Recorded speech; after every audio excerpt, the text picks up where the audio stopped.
Going hard, big fella. Hey, He's going hard. he clunked it. Just off the drop-off.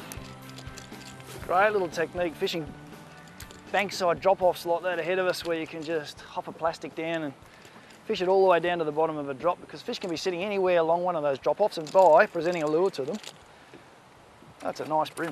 Good bream. Do you want the net? Yeah, I might. I've only got 2 pound on, so I don't know if I'll be able to lift it. Oh, I was hoping to see you bust off. He was hoping to bust off. That's lovely.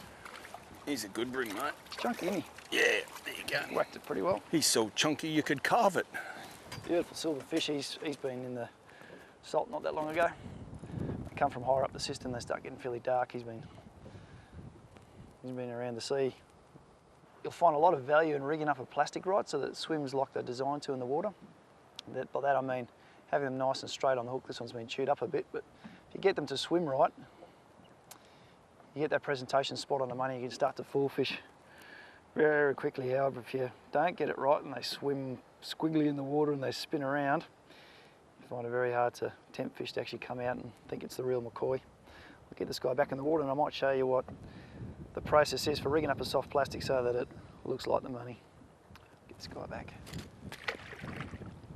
If you're new to the soft plastics game, there's 2 key parts to the ingredient here. You've got one, the soft plastic with chosen colour and size and style that you want to fish, and also the jig head. That's the hook point with a keeper. By the keeper, that's the keeper and weight attached to it, and they come in a whole range of weights to suit the type of fishing you want to do. And this little keeper section is there to actually hold the plastic onto that hook, so that when it cops a little bit of pressure from a fish or your retrieve, it doesn't fall off. Now, a very big part of your success will often be dictated by how well you put that plastic on the hook.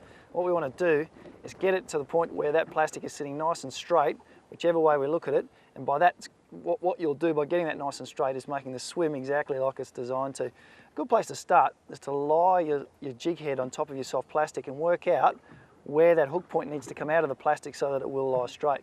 So having done that, I can establish where my hook needs to breach the soft plastic. I want to rig it right through the face of the plastic, then I'm going to run it down nice and straight, a little bit like threading a worm onto a hook, breach the soft plastic where I want it to, and then push it over that lead keeper. You'll see that plastic is sitting really nice and straight on that hook. And by that, when we jiggle it in the water, it's going to dart around like a natural bait fish, and that's exactly the presentation we want.